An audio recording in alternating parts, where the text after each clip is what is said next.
প্রতি প্রত্যেককে আমার হৃদয় নিঃসৃত অনেক অনেক জয়গুরু নিবেদন করি। অপূর্ব, অপূর্ব, অসাধারণ। কীর্তনটা শুনতে শুনতে আমি এখানে একা একা বসে বসে হাসছিলাম। ভীষণ আনন্দ হচ্ছিল মনের মধ্যে। আসলে বিষয়টা কি জানেন, যখন মায়েরা রান্না করে আর রান্না করতে করতে যখন সেই উনুনের আগুনটা যখন একটু স্তিমিত হয়ে আসে, তখন কিন্তু একটা ছোট্ট লৌহদণ্ড বা একটা কাষ্ঠদণ্ড মায়েদের কাছে থাকে, যারা উনুনে রান্না করেন। সেই লৌহদণ্ড বা কাষ্ঠদণ্ড দিয়ে সেই যে চেপে যাওয়া আগুনটাকে একটু উস্কিয়ে দেন। এই অন্তরের যে ভাব, সেই ভাবটা যেন কীর্তনের ভিতর দিয়ে যেন কিছুটা সেই উস্কে দেওয়ার মতো হয়। আমরা খুব আবেগাপ্লুত হই। এত চমৎকার ভাবে তাঁর নিবেদন, আমার শ্রদ্ধেয়া মায়ের নিবেদন, ভীষণ ভীষণ ভালো লেগেছে মা। শ্রী শ্রী ঠাকুর বলছেন, তোমার যদি কোনো কথা, তোমার যদি কোনো সঙ্গীত অন্যের হৃদয়কে যদি স্পর্শ করে, তাহলে বুঝবে তোমার অন্তরের মধ্যে ইষ্টের ভাব আছে। আসলে ভাবই তো ভাষাকে মুখরিত করে। তাই অন্তরে ভাব না থাকলে ভাষা কখনো অন্যের হৃদয়কে স্পর্শ করতে পারে না। মুখনিসৃত সঙ্গীত কখনো অন্যের হৃদয়কে স্পর্শ করতে পারে না। এই আসল জিনিস হলো অন্তরে ইষ্টের ভাবকে জাগিয়ে রাখা। বিবেকানন্দ রামকৃষ্ণ পরমহংসদেবকে জিজ্ঞেস করছেন, ঠাকুর, আমি তো রোজ দেখি হাজারো মানুষ গঙ্গা স্নান করছে, কিন্তু এই মানুষগুলোর জীবন থেকে তো দুঃখ যায় না ঠাকুর। রোজ রোজ গঙ্গা স্নান করে, অথচ তাদের জীবনে কত দুঃখ কষ্ট। এর কারণ কি? ঠাকুর রামকৃষ্ণ পরমহংসদেব বলছেন, তুই ষাঁড়ের চ্যান করা দেখেছিস, মানে ষাঁড়ের স্নান করা দেখেছিস? ষাঁড় গরু যখন স্নান করে, তখন ওই তার গায়ের যে সমস্ত মাছিগুলো বসে থাকে, সেই মাছিগুলো কিন্তু জলের উপরে ভোঁ ভোঁ করতে থাকে। আবার যখন ওই জল থেকে, এটা ষাঁড় গরু নয়, মহিষের, মহিষ যখন আবার মাথা তোলে, জল থেকে যখন আবার একটু মাথা তোলে, আবার ওই মশা মাছি ডাঁশ পোকা এগুলো এসে আবার তার গায়ে এসে বসে। মানুষ গঙ্গা স্নান করলে কি হবে? মানুষ আবার যখন ওই সংসারে ফিরে যায়, তখন ওই প্রবৃত্তি কেন্দ্রিক চলনের ভিতর দিয়ে মানুষ তার জীবনে সেই দুঃখকে আবার আমন্ত্রণ করে আনে। তাই আমাদের মনের যে চিত্তশুদ্ধিতা, সেটার জন্য যে আমরা গঙ্গা স্নান করি, কিন্তু ওই প্রবৃত্তি কেন্দ্রিক চলনের জন্য আবার সেই শুদ্ধ পবিত্র ভাবটা অন্তর থেকে সরে যায়। আবার প্রবৃত্তি এসে মানুষের জীবনে আক্রমণ করে বসে। শ্রী শ্রী ঠাকুর তাই প্রবৃত্তি নিয়ে একটা অসাধারণ বাণী দিয়েছেন। বৃত্তি চালে চলো যদি, নিষ্ঠার তালে নয়কো, পাগলা নাচন নাচিয়ে তোমায় করবে খতম ভেবে দেখো। তাহলে দেখুন, এই যে বৃত্তির চালে যদি মানুষ চলে, তাহলে কিন্তু এই বৃত্তি আমাদেরকে পাগল করে তুলবে। একটা অসাধারণ নাচে নাচিয়ে আমাদেরকে মৃত্যুর দিকে ঠেলে দেবে। শ্রী শ্রী ঠাকুর বারবার করে বলতেন, মানুষের জীবনের জীবন্ত আদর্শ ছাড়া তার বেঁচে থাকার আর কোনো পথ নেই। তাই মানুষকে যদি জীবন পথে ভালো থাকতে হয়, শান্তিতে থাকতে হয়, আনন্দে থাকতে হয়, তবে তাকে ওই ইষ্ট কেন্দ্রিক চলনে চলতে হবে। এই প্রবৃত্তি কেন্দ্রিক চলনে চলবে না। আমরা যখন আমাদের জীবনে ইষ্টকে অবলম্বন করে না চলি, তখন আমাদেরকে স্বভাবতই এই প্রবৃত্তির চলনে চলতে হয়। আমরা দেখুন, প্রত্যেকেই বাড়িতে বসে আছি। আমাদের এই রাতের বেলা প্রত্যেকের বাড়িতে আলো জ্বলছে। যদি ওই আলোর সুইচটাকে যদি আমরা অফ করে দিই, মুহূর্তের মধ্যে ওই অন্ধকার কিন্তু আমাদের ঘরকে গ্রাস করে নেবে। আসলে ওটা ওত পেতে বসেই আছে। সূর্যের আলোটা ওঠে বলেই ওই অন্ধকারটা দূরীভূত হয়ে যায়। যদি সূর্যটা মুহূর্তের মধ্যে নিভে যেত, অন্ধকারটা মুহূর্তের মধ্যে গ্রাস করত। বায়ু যেমন চারিদিক থেকে প্রেসার সৃষ্টি করে বলেই আমরা শক্ত হয়ে সোজা হয়ে দাঁড়িয়ে থাকতে পারি। বিজ্ঞান যে কথা বলছে। ঠিক সেরকম আমাদের এই চারপাশে অজস্র প্রবৃত্তির যে চাহিদা, অজস্র যে সমস্যা, সেগুলো আমাদের চারপাশে কিন্তু ঘিরে আছে। এই অন্তর্নিহিত চাপটা যদি না থাকে, অর্থাৎ আমাদের জীবনে যদি সেই ইষ্ট আদর্শ যদি না থাকে, তখন ওই বাইরের যে সকল সমস্যা, দুঃখ, কষ্ট, যন্ত্রণা, ঘাত প্রতিঘাত, আপদ বিপদ, অকাল মৃত্যু, এগুলো আমাদেরকে এসে আক্রমণ করবে। এই জন্যই আমাদের জীবনে দরকার একটা আদর্শ। দেখুন, আমরা যারা মানুষ, আমরা প্রত্যেকেই কিন্তু আনন্দে থাকতে চাই। এই যে এতগুলো মানুষ আজকের আমরা সৎসঙ্গে উপনীত হয়েছি অনলাইনে, আমরা সবাই কিন্তু এই সঙ্গীতের ভিতর দিয়ে, আমরা বাণী পাঠের ভিতর দিয়ে, আমরা ইষ্ট প্রসঙ্গের ভিতর দিয়ে আমরা এক জীবনামৃত লাভ করতে চাই। এই জীবনামৃত লাভ করে আমরা আনন্দের মধ্যে থেকে আমরা শ্রীবৃদ্ধির পথে, অর্থাৎ জীবন বৃদ্ধির পথে যেতে চাই। এই জন্যই তো আজকের এই আমাদের সৎসঙ্গে আসা। পৃথিবীতে প্রত্যেকটা মানুষই অমৃতের মধ্যে দিয়ে বাঁচতে চায়, কারণ আমরা হলাম অমৃতস্য পুত্রা। আমরা আনন্দের ভিতর দিয়ে আমাদের জন্ম, আনন্দের ভিতর দিয়ে আমাদের বর্ধন, আর মৃত্যুটাও হয় এই আনন্দের ভিতর দিয়ে। যদিও সেখানে শাস্ত্র অনেক কথা বলছেন, কিন্তু এই যে আনন্দের ভিতর দিয়ে যে মৃত্যু, এই কথাটা খুব তাৎপর্যপূর্ণ। যদি আমাদের জীবনে ইষ্ট আদর্শ থাকে, তাহলে কিন্তু ওই মৃত্যুটাও কিন্তু আমাদের কাছে সুখের হয়। আর যদি ইষ্ট আদর্শ না থাকে, তখন ওই মৃত্যুটা অত্যন্ত যন্ত্রণার, দুঃখের, কষ্টের হয়। শেষের সেদিন ভয়ঙ্কর। এই শেষের সেদিন ভয়ঙ্কর হয়ে ওঠে যদি আমাদের জীবনে এই জীবন্ত আদর্শ যদি না থাকে। তাহলে দেখুন, এই পৃথিবীতে প্রত্যেকটা মানুষ আনন্দের মধ্য দিয়ে বেঁচে থাকতে চায়। এই আনন্দের মধ্যে দিয়ে বেঁচে থাকতে চায় বলেই মানুষ কিন্তু ওই প্রবৃত্তিকে অবলম্বন করে। দেখুন, প্রবৃত্তিও কিন্তু আমাদের জীবনে সুখ দেয়। যদি আমরা কোনো চৌর্য কর্ম করে যদি কিছু অর্থ উপার্জন করি, সেটাও কিন্তু আমাদেরকে সুখ দেবে। যখন আমরা আমাদের সত্তা বিরোধী বা সত্তা বিধ্বংসী কোনো অন্ন বা খাদ্য যদি গ্রহণ করি, তাতেও কিন্তু আমরা সুখ পাই। আর সেই সুখটা পাই বলেই তো আমরা আজকের মাছ মাংসের প্রতি এত আসক্ত হয়ে আছি। তাহলে দেখুন, এই যে কাম, ক্রোধ, লোভ, মোহ, মদ, মাৎসর্য, এগুলো কিন্তু আমাদেরকে সুখ দেয়। কিন্তু সেই সুখটা কিরকম? সেই সুখটা ভগবান শ্রীকৃষ্ণ গীতাতে অষ্টাদশ অধ্যায় মোক্ষ যোগের 38তম শ্লোকে বলছেন, বিষয়েন্দ্রিয় সংযোগাদ যত্ত দগ্রেহ মৃতপম পরিণামে বিষমীব তত সুখং রাজসং স্মৃতম।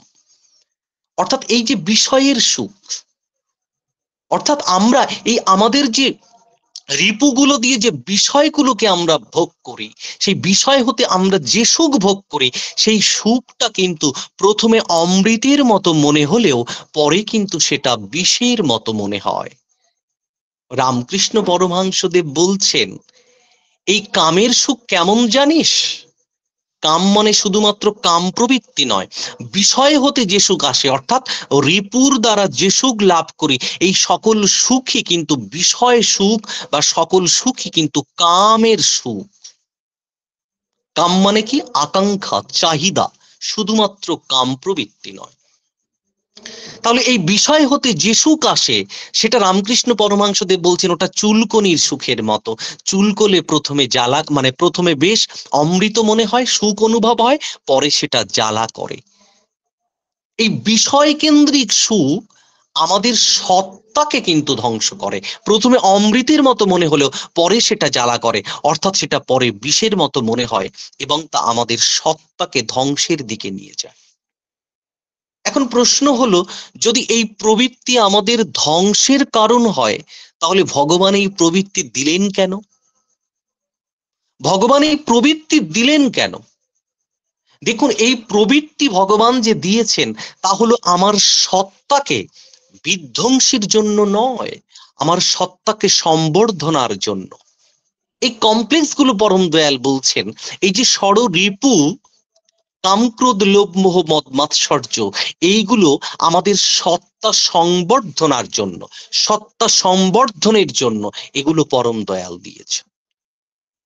তাহলে এই রিপুগুলোকে যদি আমরা নিয়ন্ত্রণ করতে না পারি, তাহলে কিন্তু এই রিপুগুলো কিন্তু অনিয়ন্ত্রিতভাবে চলতে থাকে এবং আমাদের অস্তিত্বকে কিন্তু বিধ্বংসীর কবলে নিয়ে যায়। এই জন্যই আমাদের জীবনে দরকার একটা আদর্শ। এই জীবন্ত আদর্শকে যখন আমি নিয়ে চলবো, অর্থাৎ যিনি জীবন বৃদ্ধির নিয়ামক, যিনি আমার জীবন বৃদ্ধিটাকে নিয়ন্ত্রণ করতে পারেন, এই জীবন বৃদ্ধির নিয়ামককে যদি আমার জীবনে আমি যদি মূর্ত করে তোলার চেষ্টা করি, তাহলে আমার এই কমপ্লেক্স গুলো কিন্তু অ্যাডজাস্টেড হয়, নিয়ন্ত্রিত হয়। এই কমপ্লেক্সেস গুলো যখন নিয়ন্ত্রিত হয়, অ্যাডজাস্টেড হয়, তখন সেগুলো ইন্টার ফুলফিলিং হতে থাকে। দেখুন, আমার পরম দয়াল বলছেন, আমি রিলিজিয়ন এবং সায়েন্সকে মার্জ করে দিলাম। এই রিলিজিয়ন এবং সায়েন্সকে যে তিনি মার্জ করে দিয়েছেন, তাই তার প্রত্যেকটি কথা এবং প্রত্যেকটি বাণীর যে ব্যাখ্যা তিনি সম্পূর্ণ বিজ্ঞানসম্মত ওয়েতে দিলেন। তাহলে দেখুন, এই যে কমপ্লেক্স গুলো ভগবান আমাদের মধ্যে দিয়েছেন, এগুলোকে যখন আমরা অ্যাডজাস্টেড করতে পারি, অ্যাডজাস্টেড করার ভিতর থেকে সেগুলো ইন্টার ফুলফিলিং হয়। যখন ইন্টার ফুলফিলিং হয়, অর্থাৎ একে অপরকে যখন পরিপূরণ করে চলে, তখন আমার সত্তা আস্তে আস্তে করে কিন্তু সেই সম্বর্ধনার দিকে, অর্থাৎ সম্যক রূপে বর্ধনের দিকে কিন্তু যেতে থাকে। এই জন্যই কিন্তু আমাদের জীবনে কিন্তু আদর্শের দরকার হয়। দেখুন, যেখানে আলো নেই সেখানে অন্ধকার, আর যেখানে আলো আছে সেখানে অন্ধকার নেই। তাহলে এই যে আমাদের মধ্যে যে কমপ্লেক্স গুলো আছে, এই কমপ্লেক্স গুলোকে নিয়ন্ত্রণ করতে গেলে আমাদের জীবনে দরকার একটা জীবন্ত আদর্শ। যখন সেই জীবন্ত আদর্শের প্রতি আমাদের ভালোবাসা তৈরি হয়, যখন সেই জীবন্ত আদর্শের প্রতি আমাদের একটা প্রেম তৈরি হয়, একটা অকাট্য টান তৈরি হয়, তখন সেই টানের ভিতর দিয়ে আমাদের কমপ্লেক্সেস গুলো আস্তে আস্তে অ্যাডজাস্টেড হয়ে যায়।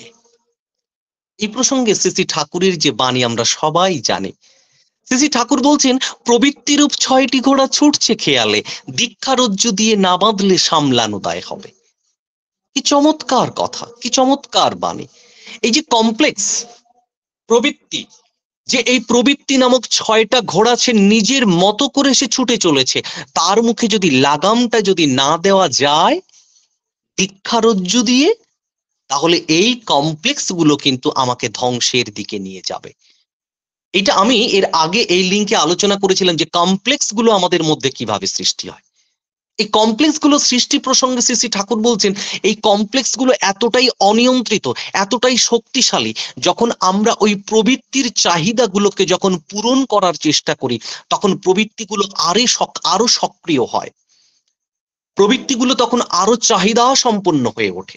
এই প্রবৃত্তিগুলো যখন চাহিদা সম্পন্ন হয়ে ওঠে, তখন আস্তে আস্তে মানুষের অন্তর্নিহিত সুপ্ত শক্তি আস্তে আস্তে ক্ষয় হতে থাকে। পরম দয়াল তিনি ভক্ত সঙ্গ করছেন, তিনি কথা প্রসঙ্গে আলোচনা করতে করতে বলছেন, জীবন যুদ্ধে প্রত্যেকটা মানুষ জয়লাভ করতে চায়, কেউ হেরে থাকতে চায় না বা কেউ হেরে যেতে চায় না। কিন্তু এই জীবন যুদ্ধে জয়লাভ করার পিছনে দরকার হয় একটা শক্তি। যোগেশ দা তাই পরম দয়ালকে বলছেন, ঠাকুর, জীবন যুদ্ধে জয়লাভ করতে হলে তো শক্তির দরকার হয়, তো সেই শক্তি আসবে কোথা থেকে? শ্রী শ্রী ঠাকুর বলছেন, ভগবান প্রত্যেকটি মানুষের মধ্যে সেই শক্তি দিয়ে রেখেছেন, কিন্তু মানুষ যখন প্রবৃত্তি কেন্দ্রিক চলনে চলে, তখন তার সেই অন্তর্নিহিত সুপ্ত শক্তি আস্তে আস্তে করে বিধ্বংসীর কবলে যায়, তখন তার সত্তাও বিধ্বংসীর কবলে যায়, আর সে জীবন যুদ্ধে জয়লাভ করার মতো উপযুক্ত শক্তি পায় না, তাই জীবন যুদ্ধে সে হেরে যায়। তাহলে দেখুন, ভগবান আমার মধ্যে যে শক্তি দিয়েছেন, সেই শক্তিকে আরো বেশি করে বৃদ্ধির দিকে নিয়ে যেতে গেলে আমার জীবনে দরকার একটা জীবন্ত আদর্শ। প্রশ্ন আসতে পারে, জীবন্ত আদর্শকে ধরলে কিভাবে সেই শক্তি বৃদ্ধি পাবে? পরম দয়াল এখানেও একটা অতি অসাধারণ বিজ্ঞানসম্মত ব্যাখ্যা দিয়েছেন। শ্রী শ্রী ঠাকুর বলছেন, আমাদের প্রত্যেকটা মানুষের মধ্যে লিবিডো বা সুরত আছে। এই লিবিডো বা সুরতের প্রধানতম কাজ হলো সেটাকে পূরণ করা। এই জন্য তিনি লিবিডো বা সুরত সম্পর্কে ব্যাখ্যা করতে গিয়ে বলছেন, যে এই লিবিডোর কাজ হচ্ছে অ্যাক্টিভ টেন্ডেন্সি টু ফুলফিল, পরিপূরণ করার আকুতি। যখন আমাদের জীবনে ইষ্ট আদর্শকে আমরা অবলম্বন করে চলবো, তখন এই লিবিডো তার টানটা গিয়ে পড়বে পরম পিতার উপর। যখন এই পরম পিতার উপর সেই লিবিডোর টান বা সুরতের টান গিয়ে পড়বে, তখন কিন্তু আমাদের এই কমপ্লেক্সের ডিমান্ড গুলোকে কিন্তু আমরা পূরণ করব না, তখন আমরা ইষ্টের চাহিদাকে পূরণ করব। যখন ইষ্টের চাহিদাকে আমরা পূরণ করার জন্য সক্রিয় হয়ে চলবো, তখন আস্তে আস্তে আমাদের কমপ্লেক্স গুলো অ্যাডজাস্টেড হবে। যখন কমপ্লেক্স গুলো অ্যাডজাস্টেড হবে, তখন আমাদের ওই সুপ্ত শক্তির জাগরণ ঘটবে। এই সুপ্ত শক্তির জাগরণটা তাহলে দেখুন কখন ঘটলো, যখন আমার মধ্যে কমপ্লেক্স গুলো অ্যাডজাস্টেড হলো। তাই যতক্ষণ না কমপ্লেক্স গুলো অ্যাডজাস্টেড হয়, ততক্ষণ আমার সুপ্ত শক্তির জাগরণ ঘটে না। আর এই সুপ্ত শক্তির জাগরণ যদি না ঘটে, তাহলে আমরা জীবন যুদ্ধে কেউ জয়লাভ করতে পারবো না। অথচ সবাই দেখুন আমরা জীবন যুদ্ধে জয়লাভ করতে চাই। পৃথিবীর প্রত্যেকটা মানুষ কি চায়? এটা পরম দয়াল বলেছেন, প্রত্যেকটা মানুষ সুখের মধ্যে, শান্তির মধ্যে, স্বাস্থ্য নিয়ে, মানে নিরোগ হয়ে, দীর্ঘায়ু হয়ে, অর্থ সম্পদ, যশ, বৃদ্ধির ভিতর দিয়ে বাঁচতে চায়। এটা কিন্তু অন্যায় নয়, এটা কিন্তু অপরাধ নয়, এটা প্রত্যেকটা মানুষ চায়। শ্রী শ্রী ঠাকুর বলছেন আমাদের সত্তাই চাই, আমাদের সত্তা, প্রত্যেকটা জীবের যে সত্তা রয়েছে, অর্থাৎ আমাদের যে মানে কি বলবো, যেটা জীবাত্মা রয়েছে, সেই জীবাত্মার চাহিদাই হলো কিন্তু বিস্তার, বৃদ্ধি। চাহিদার এই জীবাত্মার চাহিদাই কিন্তু পোষণ, এই জীবাত্মার চাহিদাই কিন্তু সংরক্ষণ। অথচ সেগুলো আমরা সবাই চাইছি, কিন্তু সেগুলোকে পূরণ করবার কিন্তু উপযুক্ত পথ আমরা পাচ্ছি না। পরম দয়াল তিনি বলছেন মানুষ তার জীবনের সার্বিক চাহিদাকে পূরণ করতে পারে যদি সে ইষ্ট কেন্দ্রিক চলনে চলে। কারণ এই ইষ্টকেন্দ্রিক চলনের ভিতর দিয়ে আমার কমপ্লেক্সেস গুলো যখন অ্যাডজাস্টেড হলো, নিয়ন্ত্রিত হলো, কন্ট্রোলেড হলো, তখন আমার সুপ্ত শক্তির জাগরণ হয়। আর এই সুপ্ত শক্তির জাগরণ যখনই হবে, তখন আমাদের অ্যাক্টিভিটিস গুলো নিয়ন্ত্রিত হয়। যখন অ্যাক্টিভিটিস গুলো নিয়ন্ত্রিত হয়, তখনই কিন্তু আমরা আমাদের কর্মেও কিন্তু সফলতা লাভ করতে পারি, আমরা জীবন যুদ্ধে জয়লাভ করতে পারি। তাহলে দেখুন প্রত্যেকটি মানুষ জীবনে সাকসেস পেতে চায়, অথচ সেই সাকসেস পাওয়ার জন্য আমরা ইষ্ট বা আদর্শের পথকে বাদ দিয়ে আমরা প্রবৃত্তির পথকে ধরে জীবন পথে সফলতা লাভ করতে চাই। এই জন্য এই প্রবৃত্তি কেন্দ্রিকতা আমাদের দুঃখের কারণ হয়ে দাঁড়ায়। দেখুন শ্রী শ্রী ঠাকুর, ঠাকুর সম্পর্কে তিনি যখন ব্যাখ্যা দিচ্ছেন যে ঠাকুরকে, ঠাকুর মানে কি? যিনি ঠক্কর দিয়ে প্রবৃত্তি অভিভূত চেতনার বিকাশ ঘটান। এই প্রবৃত্তি অভিভূত চেতনা, চেতনাটা কি না? আমাদের সেন্সেশন পাওয়ার। কতটা বিজ্ঞানসম্মত দেখেন, ধর্ম কত বিজ্ঞান। আমাদের মস্তিষ্কের মধ্যে সূক্ষ্ম সূক্ষ্ম স্নায়ু রয়েছে। শ্রী শ্রী ঠাকুর বলছেন মানুষ বাই বার্থ এবং বাই কালচার তার মস্তিষ্কটাকে দুর্বল করে দিচ্ছে। আমরা যখন ইষ্টকেন্দ্রিক চলনে চলি, আমাদের এই প্রবৃত্তিগুলোর লোভের ফাঁদে যদি পা না দিয়ে কেবলমাত্র ইষ্ট স্বার্থ প্রতিষ্ঠাপন্ন মানসিকতা নিয়ে যদি আমরা জীবন বৃদ্ধির পথে চলার চেষ্টা করি, তাহলে কি হবে? আমাদের যে অন্তর্নিহিত সুপ্ত শক্তির জাগরণ ঘটবে, অর্থাৎ ওই ইষ্ট কেন্দ্রিকতা আমাদের মস্তিষ্কের ওই সূক্ষ্ম সূক্ষ্ম স্নায়ুগুলোকে প্রাণবন্ত করে তুলবে, সূক্ষ্ম সূক্ষ্ম স্নায়ুগুলোকে তেজোদ্দীপ্ত করে তুলবে। অর্থাৎ আমাদের ফাইন সেন্সেশন পাওয়ারটা গ্রো হবে। যখন এই ফাইন সেন্সেশন পাওয়ারটা গ্রো হবে, তখন আমরা বুঝতে পারবো যে আমাদের ভুলটা কোথায়, আমাদের সঠিক করণীয় কর্তব্য কি, কি করলে আমরা সঠিকভাবে জীবন পথে চলতে পারি। অর্থাৎ এই যে নিজেদের ভালো মন্দটাকে যে আমরা উপলব্ধি করার ক্ষমতা অর্জন করব, এটা আসে কিন্তু ইষ্ট কেন্দ্রিকতার ভিতর দিয়ে। তাহলে এই জন্য আমাদের ইষ্ট কেন্দ্রিক হতে হবে। শ্রী শ্রী ঠাকুর যখন তার আত্মজীবনীর কথা বলছেন, তিনি বলছেন আমি একবার মাছ খেয়েছিলাম, তাতে 14 দিন আমার মস্তিষ্কের ফাইন সেন্সেশন পাওয়ার ছিল না, আমার সূক্ষ্ম সূক্ষ্ম অনুভূতি, আমার দর্শনটাই আমার হারিয়ে গিয়েছিল। তাহলে দেখুন এই মাছ খাওয়াটাও কিন্তু আমার সত্তা বিধ্বংসীকারী একটা ব্যাপার। তাহলে খাদ্য সম্পর্কে কতখানি আমাদের সচেতন হতে হবে। এই জন্য আমরা যদি পরম দয়ালের প্রত্যেকটি কথাকে যদি আমরা এই জীবন বৃদ্ধির তুক হিসাবে যদি আমাদের চলনে চরিত্রে ফুটিয়ে তুলতে পারি, তাহলে আমাদের এই মস্তিষ্কের সেন্সেশন পাওয়ারটা গ্রো হবে। এই মস্তিষ্কের পাওয়ারটা, সেন্সেশন পাওয়ারটা যখন গ্রো হবে, তখন আমরা সমস্ত কিছু আমাদের কাছে কিন্তু কি বলবো, আমাদের কাছে উদীয়মান হবে, প্রতীয়মান হবে। এই মস্তিষ্কটা কিন্তু একটা অ্যান্টেনার মতো, প্রতিনিয়ত না আমাদের কাছে কিন্তু বার্তা আসছে। দেখুন, একটা বার্তা যখন আসে তখন কিন্তু আমরা সহজে বুঝতে পারি না। আজকে টিভির চ্যানেলে যে আমরা এত কিছু দেখি, এই সমস্ত কিছু কিন্তু সূক্ষ্ম রূপে এই বাতাসের মধ্যে কিন্তু রয়েছে, তরঙ্গের মাধ্যমে প্রবাহিত হয়ে চলেছে। কিন্তু সেখানে যদি উপযুক্ত অ্যান্টেনা যদি না থাকে, সেখানে যদি একটা টেলিভিশন যদি না থাকে, ওই বার্তাগুলোকে, ওই নিউজগুলোকে, ওই মানে ছবিগুলোকে আমরা তো দেখতে পাবো না। তাহলে আমার টিভি আছে কিন্তু অ্যান্টেনাটা ঠিক কাজ করছে না। তাহলে কি আমরা সেই পরম পিতার বার্তা পাবো? বাস্তবিক এই বার্তাগুলো কি পাবো? আমরা পাবো না। এই জন্য আমরা উপযুক্ত সাধন পথে যদি চলতে থাকি, তাহলে মস্তিষ্কের এই কোষগুলো, মস্তিষ্কের এই স্নায়ুগুলো সক্রিয় হতে থাকে। আমেরিকার একজন বিজ্ঞানী তিনি গবেষণা করে দেখেছেন এবং তিনি বলছেন যে পৃথিবীর অধিকাংশ মানুষের মস্তিষ্কের 80% ব্রেন সেল ড্যামেজ হয়ে আছে। আর এই 20% বা তার সামথিং বেশি কিছু মস্তিষ্কের ব্রেন সেল যাদের সক্রিয়, তারা এই দুনিয়ার বুকে শক্তিশালী পুরুষ, তারাই প্রাধান্য করছে, অর্থাৎ তারা জ্ঞানী পুরুষ বা তাদের একটা শক্তি রয়েছে। তাহলে আমার পরম দয়াল যে কথা অবলীলাক্রমে বলে গেছেন যে আমরা বাই বার্থ এবং বাই কালচার দুর্বল হয়ে আছি, অর্থাৎ জন্মগতভাবেও আমরা দুর্বল হয়ে আছি, অর্থাৎ আমাদের মস্তিষ্কটা দুর্বল হয়ে আছে। এই মস্তিষ্কটাকে যদি শক্তিশালী করতে হয়, তাহলে আমাদের ইষ্টকেন্দ্রিক চলনে চলতে হবে। আর এই ইষ্টকেন্দ্রিক চলনের ভিতর দিয়ে আমরা কিন্তু এই ফাইন সেন্সেশন পাওয়ারটাকে যখন গ্রো আপ করব, তখনই কিন্তু আমরা জীবনে সফলতাকে আনতে পারবো, জীবন যুদ্ধে জয়লাভ করতে পারবো।